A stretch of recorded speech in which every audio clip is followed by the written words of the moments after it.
নবী গো, আপনি নামাজ কায়েম করেন দিনের দুই প্রান্তে, এক প্রান্তে ফজরের নামাজ, আরেক প্রান্তে যোহর এবং আসরের নামাজ। দিনের দুই প্রান্তে নামাজ কায়েম করেন, এই হলো দিন উত্তম। ওয়াসুলাফাম মিনাল লাইল, রাতের অংশে নামাজ পড়েন, রাতের অংশ হলো মাগরিব এবং ইশা, এই হলো 5 ওয়াক্ত নামাজ। নবী গো, দিনের দুই প্রান্তে ফজর, যোহর, আসর পড়েন এবং রাতের অংশে মাগরিব, ইশা, এই 5 ওয়াক্ত নামাজ আপনি কায়েম করেন। কি লাভ হবে? ইন্নাল হাসানাতি ইউযহিবুনাস সাইয়্যাত, এই 5 ওয়াক্ত নামাজের দ্বারা রব্বুল আলামিন আপনার পাপগুলোকে মিটিয়ে দেন। যালিকা যিকরা লিযাকিরিন, আয়াতের শেষে আল্লাহ বলেন এটা একটা মহাস্মারক, মহাউপদেশ, উপদেশ গ্রহণকারীর জন্য। যাদের উপদেশ গ্রহণ করার মতো যোগ্যতা আছে তাদের জন্য এটা একটা মহা উপদেশ। তারা শুনলেই বুঝবে, হায় হায় বিশাল সফলতা, বিশাল সাফল্য। 5 ওয়াক্ত নামাজ পড়লে রব্বুল আলামিন আমার জীবনের সব গুনাহ মাফ করবে। এই কথা শোনার পর উপদেশ গ্রহণকারীদের জন্য এটা বড় উপদেশ। তারা সাথে সাথে পণ করবে, জীবন চলে যাবে আমি নামাজ ছাড়ব। সুবহানাল্লাহ। 5 ওয়াক্ত নামাজ পড়লে সব গুনাহ আল্লাহ মাফ করে দেয়। এগুলো সগীরা গুনাহ, আর কবিরা গুনাহ তাওবা ছাড়া মাফ হয় না। হযরত আবু হুরায়রার বর্ণনা মুসলিম শরীফে আসছে, রাসূলুল্লাহ সাল্লাল্লাহু আলাইহি ওয়াসাল্লাম বলেন, as-salawatul khamsu wal jumu'atu ila al-jumu'ah wa ramadanu ila ramadan mukaffiratun lima bainahunna idza ijtunibatil kaba'ir। বান্দা যখন কবিরা গুনাহ থেকে বিরত থাকে, কারণ কবিরা গুনাহ তাওবা ছাড়া মাফ হয় না, বান্দা যখন কবিরা গুনাহ থেকে নিবৃত থাকে তখন তার 5 ওয়াক্ত নামাজ, এক জুমার পর আরেক জুমা, এক রমজানের পর আরেক রমজান, এইগুলো তার মাঝখানে সমুদয় সময়ে যত গুনাহ হয় সব গুনাহ কাফারা হয়ে যায়। 5 ওয়াক্ত নামাজ পড়লেন, জুমার নামাজ পড়লেন, রমজানের রোজা রাখলেন, মাঝখানে যত সময় থাকে আল্লাহ রাব্বুল আলামিন তার ওই সময়ে কৃত গুনাহগুলো মাফ করে দেন। আপনি ফজর পড়েছেন, এশার পর থেকে ফজরের পূর্ব পর্যন্ত যত গুনাহ হয়েছে এই গুনাহ মাফ করবে কে? আল্লাহ। যোহর পড়েছেন, ফজরের পর থেকে যোহরের পূর্ব পর্যন্ত যত গুনাহ হয়েছে মাফ করবে কে? আল্লাহ। আসর পড়েছেন, যোহরের পর থেকে আসরের পূর্ব পর্যন্ত সব গুনাহ মাফ। মাগরিব পড়েছেন, আসরের পর থেকে মাগরিবের পূর্ব পর্যন্ত যত গুনাহ হয়েছে সব গুনাহ মাফ। এশা পড়েছেন, মাগরিবের পর থেকে এশার পূর্ব পর্যন্ত যত গুনাহ হয়েছে সব গুনাহ মাফ। এইভাবে বান্দা যখন 5 ওয়াক্ত নামাজ পড়তে শুরু করে, 1 ওয়াক্ত নামাজ থেকে পরের ওয়াক্ত নামাজের পূর্ব পর্যন্ত, অর্থাৎ 24 ঘন্টার সব গুনাহ রব্বুল আলামিন মাফ করে দেন। সুবহানাল্লাহ। এমনিভাবে জুমার নামাজ পড়েছেন, জুমার নামাজ পড়লেন, 2 জুমার মাঝখানে যত গুনাহ আছে সব গুনাহ মাফ করে দেয় রব্বুল আলামিন। সুবহানাল্লাহ। রমজান গেল, আবার রমজানের রোজা রাখলেন, এক রমজান থেকে আরেক রমজানের মাঝখানে যত গুনাহ হয় রব্বুল আলামিন বান্দার এই রোজার দ্বারা সব গুনাহগুলো মাফ করে দেয়। দেখলেন, 5 ওয়াক্ত নামাজ পড়ছেন, মাঝখানে সব গুনাহ মাফ। 2 জুমার নামাজ দ্বারা মাঝখানে সব সপ্তাহের গুনাহ মাফ। রমজানের রোজার দ্বারা রাখা দ্বারা এক রমজান থেকে আরেক রমজানের মাঝখানে সব গুনাহ মাফ।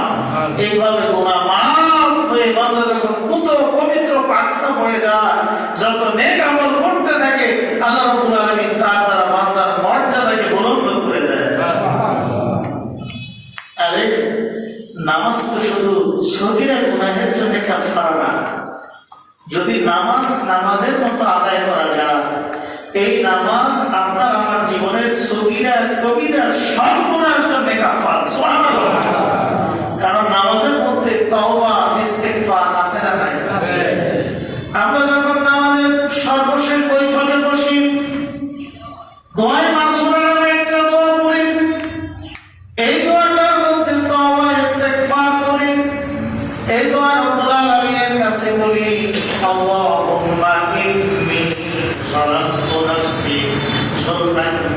خيرا হে আমার প্রভু হে আল্লাহ হে আমার প্রতিপালক আমি নিজের প্রতি বড় জুলুম করেছি ওয়ালা ইয়াগফিরুয যুনুবা ইল্লা আনতা আপনি ছাড়া কোনো ক্ষমাকারী নাই ফাগফিরলি মাগফিরাতাম মিন ইনদিকা ওয়ারহামনি আমাকে আপনার পক্ষ থেকে মাফ করে দেন আমার প্রতি দয়া করে ইন্নাকা আনতাল গফুরুর রহিম কারণ আপনি হলেন ক্ষমাশীল পরম দয়ালু সুবহানাল্লাহ কি বললাম ভাই হে আল্লাহ আমি নিজের প্রতি বড় জুলুম করেছি এক একটা গুনাহ নিজের প্রতি এক একটা জুলুম এক একটা গুনাহ কবরের এক একটা বিষাক্ত সাপ এক একটা গুনাহ জাহান্নামের এক একটা আগুনের লেলিহান শিখা রব্বুল আলামিন আমি নিজের প্রতি বড় জুলুম করেছি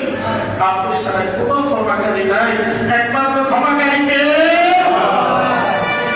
আমাকে মাফ করে দেন দয়া করেন কারণ আপনি ক্ষমাশীল পরম দয়ালু এই অর্থের দিক দিয়ে খেয়াল করে এই অর্থকে চিন্তা করে চোখে পানি ছেড়ে দিয়ে কোন আয়াত কথা স্মরণ করে বান্দা যখন নামাজের মাঝে দোয়ায় মাসুরা পড়ে এইভাবে নামাজ আদায় করে রব্বুল আলামিন নামাজের দ্বারা বান্দার সগীরা কবিরা যাবতীয় গুনাহগুলো মাফ করে দেন কি বলে আমরা খুশি না বেজার খুশি না বেজার আল্লাহ আমাদের নামাজের দ্বারা আমাদের সব গুনাহ মাফ করে দেন সবাই বলি আমিন আমার ভাইরা রাসূলুল্লাহ সাল্লাল্লাহু আলাইহি সাল্লাম উম্মতকে থিওরিক্যালি বলার পাশাপাশি প্র্যাকটিক্যালি বোঝাতেন ডাক্তারি বিদ্যায় দেখবেন থিওরিক্যালি শিক্ষার পাশাপাশি প্র্যাকটিক্যালি শিক্ষা আছে না শুধু ডাক্তারি চিকিৎসায় থিওরিক্যালি বই পড়াবে না প্র্যাকটিক্যাল আপনাকে কাজ করে প্রকৃত ডাক্তার বানানোর জন্য থিওরিক্যালির সাথে প্র্যাকটিক্যালি জরুরি নবীজি উম্মতকে যখন কোনো বিষয় থিওরিক্যালি বোঝাতেন প্র্যাকটিক্যাল আবার দেখাই দিতেন রাসূল একদিন সাহাবায়ে কেরামদেরকে বললেন এই গুনাহ মাফের উদাহরণ দিচ্ছে নামাজ দ্বারা যে সব গুনাহ মাফ হয় নবীজি একদিন সাহাবীদেরকে বললেন ও আমার সাহাবীরা আরাইতুম তোমাদের মতামত কি বলো লাউ আন্না নাহারান বিবাবি আহাদিকুম তোমাদের কারো বাড়ির পাশে যদি একটা নদী থাকে ইয়াগতাসিল ফীহি কুল্লা ইয়াউমিন খামসা ওই নদীতে সে যদি দৈনিক 5 বার গোসল করে হাল ইয়াবকা মিন দামিহি শাইউন বলুন তো তার শরীরে কোনো ময়লা থাকবে থাকবে আপনারা বলেন থাকবে আমার সাহাবীরা বলো তো তোমাদের কারো বাড়ির পাশে যদি একটা নদী থাকে ওই নদীতে যদি দৈনিক 5 বার গোসল করে তার শরীরে কি কোনো ময়লা থাকবে একবার গোসল করি দৈনিক আমরা তাতে কত ফ্রেশ লাগে ময়লা থাকে না 2 বার করলে তো ময়লার প্রশ্নই আসে না 3 বার করলে ময়লার সম্ভাবনাই নাই 4 বার সর্বোচ্চ 5 বার গোসল করলে ময়লার কোনো প্রশ্নই নেই নবী গো লা ইয়াবকা মিন দারনিহি শাইউন কেউ যদি তার বাড়ির পাশে নদীতে 5 বার গোসল করে তার শরীরে কোনো ময়লা থাকতে পারে না সুবহানাল্লাহ কি ভাই ময়লা থাকতে পারে না নবীজি বললেন আমার সাহাবীরা শোনো ফাদালিকা মিসলু সালাওয়াতিল খামসি 5 ওয়াক্ত নামাজের উদাহরণটা খুবই রকম ইয়ামুল্লাহু বিহিন্নাল খাতায়া কেউ যদি দৈনিক 5 বার নামাজ পড়ে 5 বার গোসল করলে যেমন শরীরে ময়লা থাকে না 5 ওয়াক্ত নামাজ পড়লে তারও কোনো গুনাহ থাকে না কি মুসলমান আমরা বুঝতে পারলাম তো একেবারে স্পষ্ট উদাহরণ 5 বার নদীতে গোসল করলে শরীরে যেমন ময়লা থাকতে পারে না কোন মুসলমান আল্লাহর জন্য যদি দৈনিক 5 ওয়াক্ত নামাজ পড়ে তার আমলনামায় কোনো গুনাহ থাকতে পারে না কোনো গুনাহ থাকতে পারে না একবার শীতকালে এখন যখন শীতের মৌসুম নবীজি একবার শীতকালে হযরত আবু যর গিফারীকে সঙ্গে নিয়ে বের হলেন নবীজির একটা অভ্যাস ছিল সফর সঙ্গে নিয়ে বের হতেন সাহাবাদের কেউ না কেউ নবীজির সঙ্গে হতেন। হযরত আবু যর নবীজির প্রিয় সাহাবী, যিনি মা ফাতিমার কবরে নেমেছিলেন। আবু যর গিফারি বলেন, খারাজা রাসূলুল্লাহ জামানা শীতা ওয়াল বারাকু ইয়াতাহাফাতু। নবীজি একবার শীতকালে বের হলেন আমি নবীজির সঙ্গে। ওই সময় গাছের পাতা ঝরে পড়ছে। দেখবেন যখন শীত যায় যায় গরম আসে আসে, আমাদের দেশে বসন্তকাল, ওই বসন্তকালে গাছের পাতা ঝরে পড়ে কি পড়ে না? সব পাতাগুলো ঝরে পড়ে যায়। নবীজি শীতকালে বের হবেন, আমি তার সঙ্গী। ওই সময় গাছের পাতাগুলো ঝরে ঝরে পড়ছে। নবীজি একটা গাছের দুইটা শাখা তুললেন। নবীজি একটা গাছের দুইটা ডালা ধরলেন, ঝাঁকুনি দিলেন।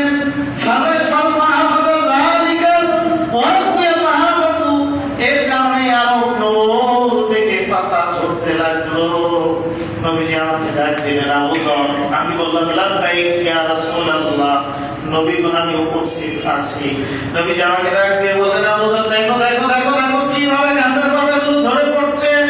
ইন্নাল আবদাল মুসলিমা ইযা সাল্লা সালাওয়াতিল খামসা লিওয়াজহিল্লাহ তাহাফাত আনহু যুনুবুহু কামা তাহাফাত হাযাল ওয়ারকু আন হাযিহি শাজারা। একজন মুসলমান যখন খালেস দিলে একমাত্র আল্লাহর রাজি খুশির জন্য পাঁচ ওয়াক্ত নামাজ পড়তে শুরু করে, এই গাছের পাতা শীতকালে যেমন ঝরে যায়, এই গাছের পাতার মতো মুমিনের গুনাহগুলো ঝরে যায়। আপনারা কি আমার কথা বুঝতেছেন? একেবারে সহজ কথা, সহজ উদাহরণ। শীতকালে নবীজি বের হয়েছে, গাছের পাতা ঝরছে, ঝাঁকুনি দিলে আরো ঝরতে লাগলো। নবী বললেন, দেখো দেখো কিভাবে গাছের পাতা ঝরে। আবু যর বললেন, ইয়া রাসূলুল্লাহ, জি আমি দেখতেছি। নবীজি বললেন, এই যে গাছের পাতাগুলো যেভাবে ঝরে যায়, একজন মুমিন পাঁচ ওয়াক্ত নামাজ ঠিকমতো আল্লাহর জন্য পড়লে রব্বুল আলামিন তার গুনাহগুলোকে মাফ করে দেন।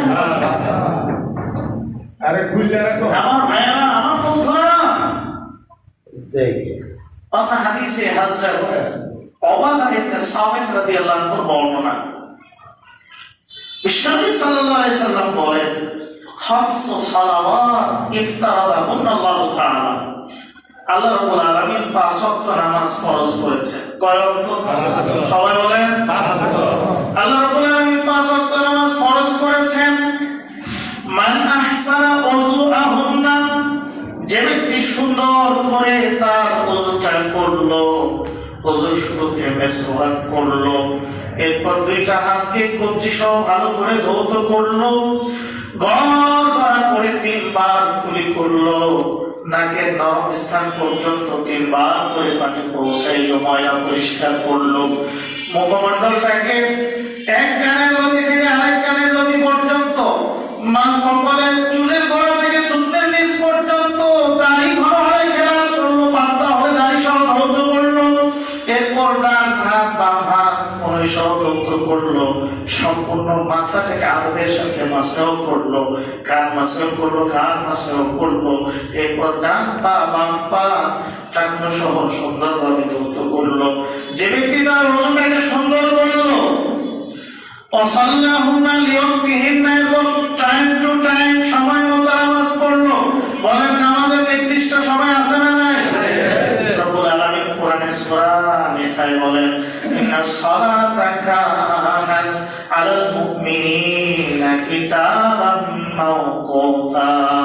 নামাজ মুমিনদের নির্দিষ্ট সময়ে ফরজ করা হয়েছে। ফজরের নির্দিষ্ট সময় আছে, যোহরের নির্দিষ্ট সময় আছে, আসর মাগরিব এশা প্রত্যেকটা নামাজের নির্দিষ্ট সময় আছে না নাই? আল্লাহ রাব্বুল আলামিন পাঁচ ওয়াক্ত নামাজের নির্দিষ্ট সময় দিয়েছেন। এর মধ্যে আবার মুস্তাহাব ওয়াক্ত আছে, কোন সময় নামাজ পড়া উত্তম। আবার জামাতের সময় আছে না নাই? যে ব্যক্তি সুন্দর করে ওযু করলো, এরপর সময় মতো নামাজ আদায় করলো, ফাসাল্লাহুন্না লিওয়াক্তিহিন্না ওয়া তাম্মা রুকুআহুন্না খুশুআহুন্না, এরপর পরিপূর্ণভাবে রুকু করলো, পরিপূর্ণভাবে সাজদা করলো। সুবহানাল্লাহ। এই সাজদা কি হাদিসে নবী বলেছেন খুশু, খুশু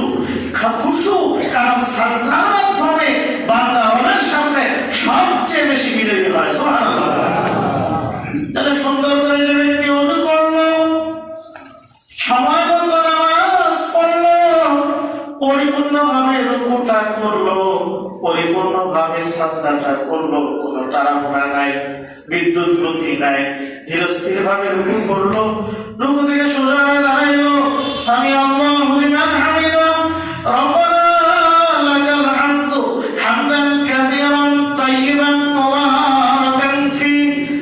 আমার সাজদা ধীর স্থিরতার সাথে করলো, এক সাজদা থেকে বসে আরেক সাজদায় যাওয়ার আগে ধীর স্থির ভাবে বসলো, সুন্দরভাবে দোয়া করলো, আল্লাহুম্মা গফিরলি ওয়ারহামনি ওয়াহদিনি ওয়াআফিনি ওয়ারযুকনি। এইভাবে যে ব্যক্তি পরিপূর্ণভাবে রুকু করলো, পরিপূর্ণভাবে সাজদা করলো, কানা লাহু আলাল্লাহি আহাদুন, তার প্রতি রব্বুল আলামিনের একটা ওয়াদা আছে, ওয়াদা আছে। আল্লাহর ওয়াদা বিশ্বাস হয়, আল্লাহর ওয়াদা বিশ্বাস হয়। এই রাজনীতিবিদরা শুনে নাও, তোমরা মুনাফিক হতে পারো, নির্বাচন আসলে এই করব সেই করব, এটা দিব সেটা দিব, পাস করার পর সব ভুলে যেতে পারো, কিন্তু রব্বুল আলামিন তার ওয়াদাকে কখনো ভুলেন না। রব্বুল আলামিনের কথা সামান্য অর্জন হয় না।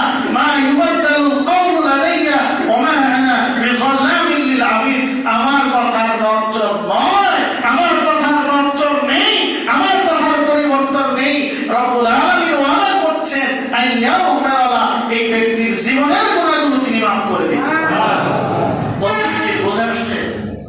যে ব্যক্তি সুন্দর করে ওযু করলো, সময় মতো নামাজ পড়লো, পরিপূর্ণভাবে রুকু করলো, পরিপূর্ণভাবে সাজদা করলো, খুশু খুজুর সাথে নামাজ পড়লো, এই ব্যক্তির ব্যাপারে রব্বুল আলামিনের ওয়াদা, রব্বুল আলামিন তার জীবনের সব গুনাহগুলো মাফ করে দিবেন।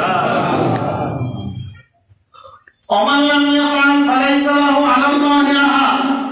আর যে এমনটা করবে না, সুন্দর করে ওযু করলো না, সময় মতো নামাজও পড়লো না, রুকু সাজদা ঠিকমতো করলো না, যে ব্যক্তি নামাজ পড়লো না, তার ব্যাপারে আল্লাহর কোনো ওয়াদা নাই। ইনশাআ গফারা লাহু ওয়া ইনশাআ আযযাবহু। আল্লাহ চাইলে তাকে মাফ করতে পারে, আবার চাইলে আযাব দিতে পারে, ঠিক কি না? এজন্য আমাদের নামাজের দ্বারা আমাদের গুনাহ মাফ হোক, এটা কি আমরা চাই? কে কে চাই একটু দেখাই তো। লিল্লাহি তাকবীর।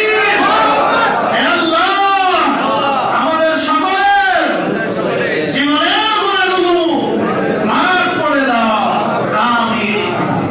আমার ভাই, আমার বন্ধুরা, হযরত আবু উমামা বাহির বর্ণনা তাই, হযরত আবু উমামা বাহির বর্ণনা মুসনাদে আহমদ গ্রন্থে আসছে। বিশ্বনবী বলেন, সাল্লু খামসাকুম, তোমরা 5 ওয়াক্ত নামাজ পড়ো, অসুমু শাহরাকুম, রমজান মাসে রোজা রাখো, ওয়াতু যাকাত আমওয়ালিকুম, তোমাদের মালের যাকাত দাও, ওয়াতিউ আমরিকুম, আমিরের আনুগত্য করো, নেতার আনুগত্য করো, আমিরের আনুগত্য করো, প্রশাসকের আনুগত্য করো। এই 4টা কাজ করবা, যদি করতে পারো, তাদখুলুল জান্নাতা রাব্বিকুম, রবের জান্নাতের মাঝে হাসতে হাসতে প্রবেশ করতে পারবে। কয়টা কাজ? সবাই বলেন। 5 ওয়াক্ত নামাজ পড়ো, 2 রমজান মাসে রোজা রাখো, 3 তোমাদের সম্পদের যাকাত আদায় করো, 4 আমিরের নেতার আনুগত্য করো, তাহলে রবের জান্নাতে তোমরা প্রবেশ করতে পারবে। এই নামাজ পড়ার দরকার আছে না? সবাই বলেন আছে না নাই? ভাই, নামাজ যদি পড়ে, আমি আগেই বলেছি, খাঁটি নামাজি যখন কবরে চলে যাবে, পরকালের প্রথম ঘাঁটি হলো কবর। যদি আপনি আমি খাঁটি নামাজি হই, মুনকার নাকির আপনাকে আমাকে প্রশ্ন করার সাহসই পাবে না, সাহসও পাবে না, সুযোগও পাবে না। যখন মুনকার নাকির আপনাকে আমাকে বসাবে, রব্বুল আলামিন এমন একটা পরিবেশ করবেন, পশ্চিম দিকে সূর্য ডুবে যাচ্ছে, সূর্যাস্তের একটা চিত্র রব্বুল আলামিন করে দিবেন। ওই ঘুমন্ত ব্যক্তি মাইয়ের উঠে বসে চোখ বলতে থাকবে, আকাশ পানে যায়, তাকিয়ে দেখবে সূর্য ডুবে যায়, হায় হায় হায় হায়, আমার আসরের নামাজ আদায় হয় নাই, সূর্য ডুবে যাচ্ছে, আমি তো আসরের নামাজ পড়ি নাই। মুনকার নাকির বলবে, আমরা মুনকার নাকির, তুমি এখন কবর জগতে তোমাকে প্রশ্ন করা হবে। ওই নামাজি ব্যক্তি বলবে, দূর হও দূর হও, প্রশ্ন করে আগে আমার রব্বুল আলামিনের নির্দেশ। সূর্য ডুবে যায়, আসরের নামাজ আদায় হয় নাই, দাউনি উসাল্লি, আমাকে ছেড়ে দাও, আসরের নামাজ পড়তে দাও, নামাজ পড়ে আমি তোমাদের সাথে কথা বলবো। মুনকার নাকির কি বলবে জানে? বান্দারে, আমরা বুঝতে পেরেছি তুমি খাঁটি নামাজি, আল্লাহর প্রিয় বান্দা, তোমার জন্য আমাদের কোনো প্রশ্ন নাই। নাম কেন বাতিল আরুস আল্লাযী লা ইউকিযুহু ইল্লা হাব্বু আলাইহি, নতুন দোলার মতো ঘুমাও, যাকে তার প্রিয় বাবা ছাড়া কেউ জাগাতে পারে না। নবদোলার মতো ঘুমাও, ইসরাফিলের ফুৎকারের পূর্ব পর্যন্ত কেউ তোমাকে জাগাতে আসবে না। আমরা জান্নাতে এমন নাজ নিয়ামত চাই কি চাই না? সবাই বলেন চাই কি চাই না? আর যদি পেতে হয়, মুনকার নাকিরের প্রশ্ন থেকে বাঁচতে হয়, 5 ওয়াক্ত নামাজ আদায়ের দরকার আছে না নাই? সবাই বলেন আছে না নাই?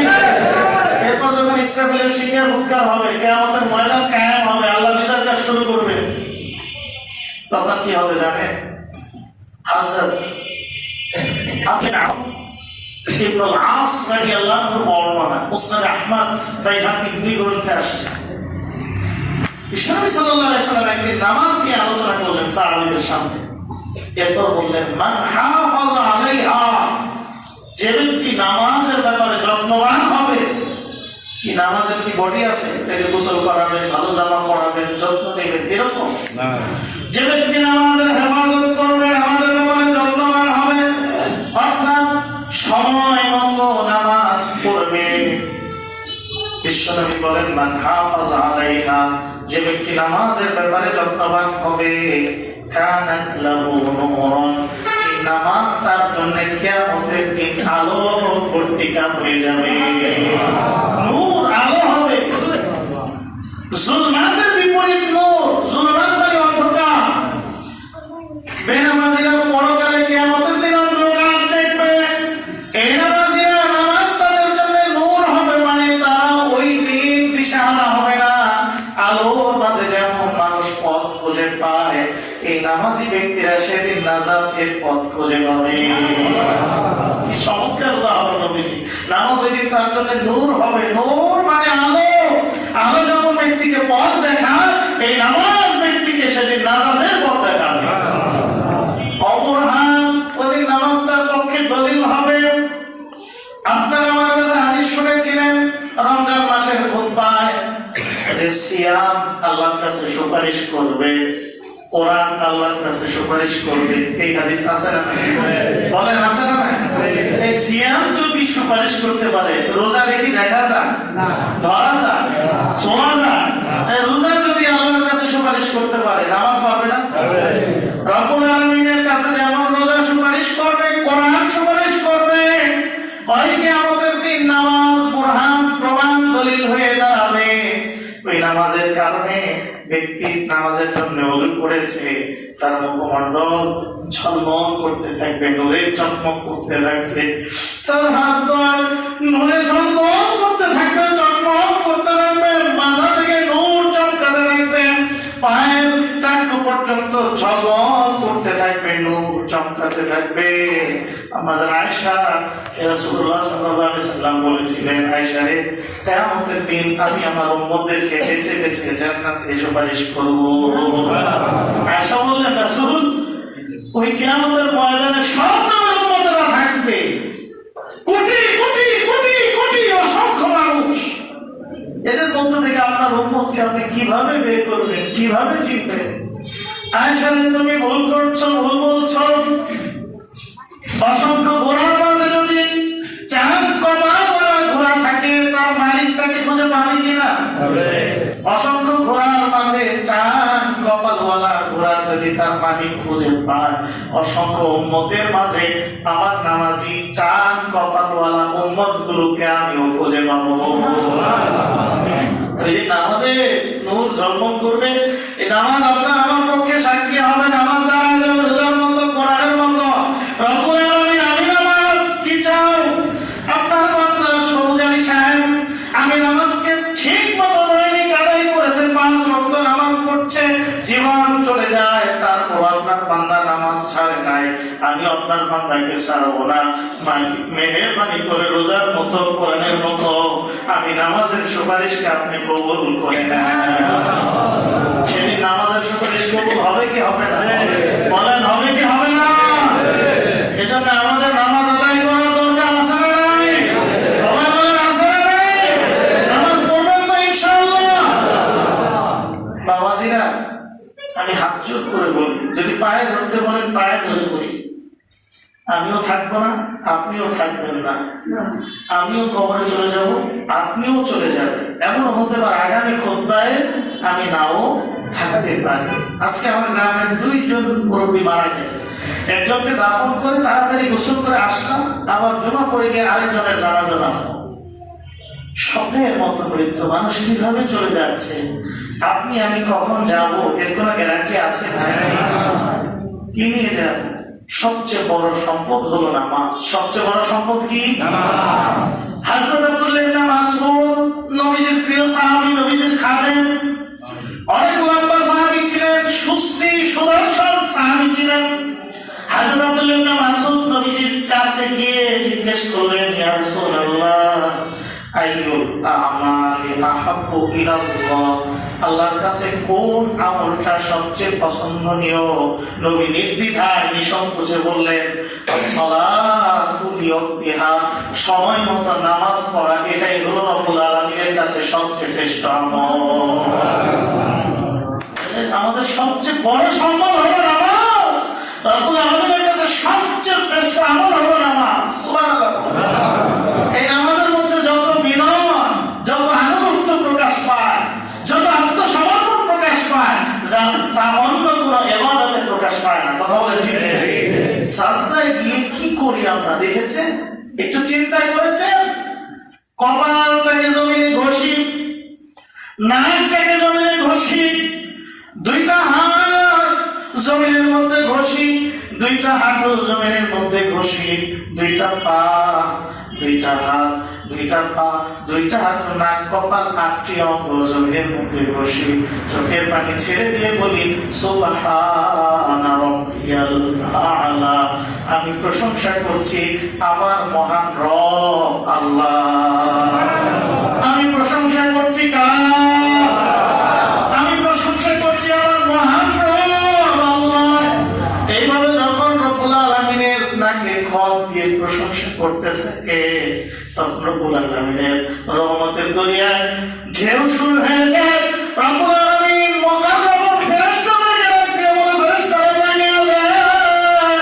তোরা বলেছিলি ওরা দাঙ্গা হাঙ্গামা করবে, মারামারি করবে, রক্তপাত ঘটাইবে, আজকে আমার বান্দারা আলামিন বাজার জামে মসজিদে সংঘবদ্ধ হয়ে কাতারবন্দী হয়ে, ওদের মধ্যে ধনী গরিবের কোনো পার্থক্য নাই, রাজা প্রজার কোনো পার্থক্য নাই, সাদা কালোর কোনো পার্থক্য নাই, উঁচু নিচুর কোনো পার্থক্য নাই, কাঁধে কাঁধ মিলিয়ে সারিবদ্ধ হয়ে নাকি খত দিয়ে কিভাবে স্বীকার করে, আমি ওদের রব, আমি ওদের রব, যার জন্য আমি আল্লাহ, তার জন্য পৃথিবীর বান্দা, তোর জীবনের সব গুনাহগুলো আমি আল্লাহ মাফ করে তোকে নবজাতক বাচ্চার মতো মাসুম করে দিলাম। এখন বলেন, এত কিছুর পর এই নামাজ আমাদের ছেড়ে দেওয়া চলবে না? আমরা কি ছেড়ে দেব? যদি ছেড়ে দেই তাহলে মৃত্যুর সময় থেকে শুরু হয়ে যাবে আযান। কাজে লাউড সাউন্ড যতদূর যাচ্ছে, আমরা যারা শুনছি, আমি বিনয়ের সাথে হাত জোড় করে বলি, ভাই আপনি নামাজি হলে ইহকালেও আপনার সম্মান, পরকালেও আপনার সম্মান আছে না নাই? একটা নামাজি লোকরে দেখলে সবাই সালাম দেয়, আগে আগে সালাম দেয়, কি বলেন ঠিক না? একটা নামাজি লোকরে দেখলে তাকে চেয়ারটা ছেড়ে আগে বসতে দেয়, গাড়ির সিটটা ছেড়ে তাকে বসতে দেয়। আরে আল্লাহ যার হয়ে যায়, আল্লাহ গোটা মাখলুককে দান করে দেয়। একটা নামাজি ব্যক্তিকে সবাই সম্মান করে। নামাজি ব্যক্তি মারা গেলে বাইকে ঘোষণা হলে সবাই দৌড়ে জানাজা যায়।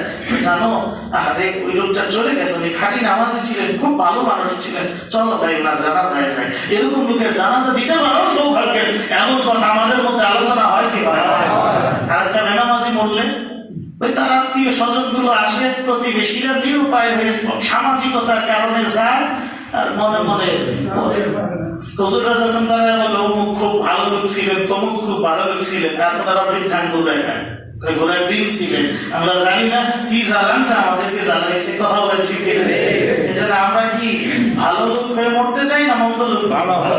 আমরা কি ভালো হতে চাই? আল্লাহ রাব্বুল আলামিন আমাদের সকলকে তৌফিক দান করুন। আর কোনো কিছু নিয়ে যেতে পারবেন না, শুধু একটা, সেটা হলো হয়তো ভালো নয়তো খারাপ। আপনার মৃত্যুর পর মানুষেরা বলবে লোকটা ভালো ছিল, নয়তো বলবে লোকটা খারাপ ছিল। আরে 10 জন যাকে ভালো বলে তাকে ভালো বলে কে? 10 জন যাকে ভালো বলে, এই ভালো বলার না বলাই কে? একটা হাদিস আছে, আমি সংক্ষেপে বলে দিই। একটা রব্বুল আলামিন যখন কাউকে ভালোবাসে, জিবরাইলকে ডাকে, ডেকে বলে, জিবরাইল জানো আমি সালাউদ্দিন সাহেবকে ভালোবাসি, তুমিও ভালোবাসো। কি বলেন রব্বুল আলামিন? আপনি ভালোবাসেন, আমি ভালোবাসবো না, এটা কি হতে পারে? জিবরাইল আসমানবাসীদের মাঝে ঘোষণা করে দাও, সালাউদ্দিনকে আমি আল্লাহ ভালোবাসি, জিবরাইল ভালোবাসে, তোমরাও ভালোবাসতে থাকো। জিবরাইল ঘোষণা করে দেয়, তখন আসমানের সব ফেরেশতারা সালাউদ্দিনকে ভালোবাসতে থাকে। এরপর দুনিয়ার ওই লোকটার গ্রহণযোগ্যতা আল্লাহ সৃষ্টি করে দেয়। সৃষ্টি করে দেয় কে? দুনিয়ার চায়ের স্টলে অমুক জায়গায় তমুক জায়গায় 10 জন বসে বলে, আরে উনি একটা মানুষ, অসাধারণ ব্যক্তিত্ব, খুব ভালো একটা মানুষ। এই যে 10 জন যে আপনার প্রশংসা করলো আপনার অনুপস্থিতিতে, এই প্রশংসাটা করালেন কে?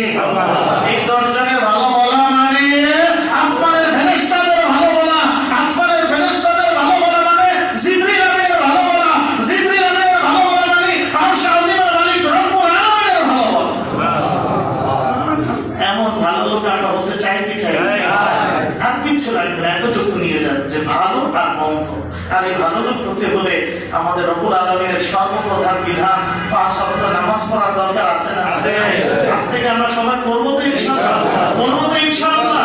ভাই খবরদার, আমরা যেন মুনাফিক না হই। এই যে ওয়াদা করেছেন, ইনশাআল্লাহ বলেছেন, হ্যাঁ, আল্লাহর উপর ভরসা করেছেন, আল্লাহর ঘরে বসে বলেছেন, এটা আপনার জন্য, আমার কোনো ফায়দা হবে না, আপনি নামাজ পড়লে আপনার লাভ হবে। কথা বলেন ঠিক? আল্লাহ রাব্বুল আলামিন আমাদের সকলকে খাঁটি নামাজি হিসেবে কবুল করেন। আগামী খুতবায় আমরা জানবো নামাজ না পড়ার শাস্তি। এতদিন ফজিলত জানলেন, আগামী খুতবায় আমরা জানবো নামাজ না পড়লে কি সাজা। আল্লাহ তাআলা আমাদের সকলকে ওই কঠিন সাজা থেকে হেফাজত করেন। আলহামদুলিল্লাহি রাব্বিল আলামিন।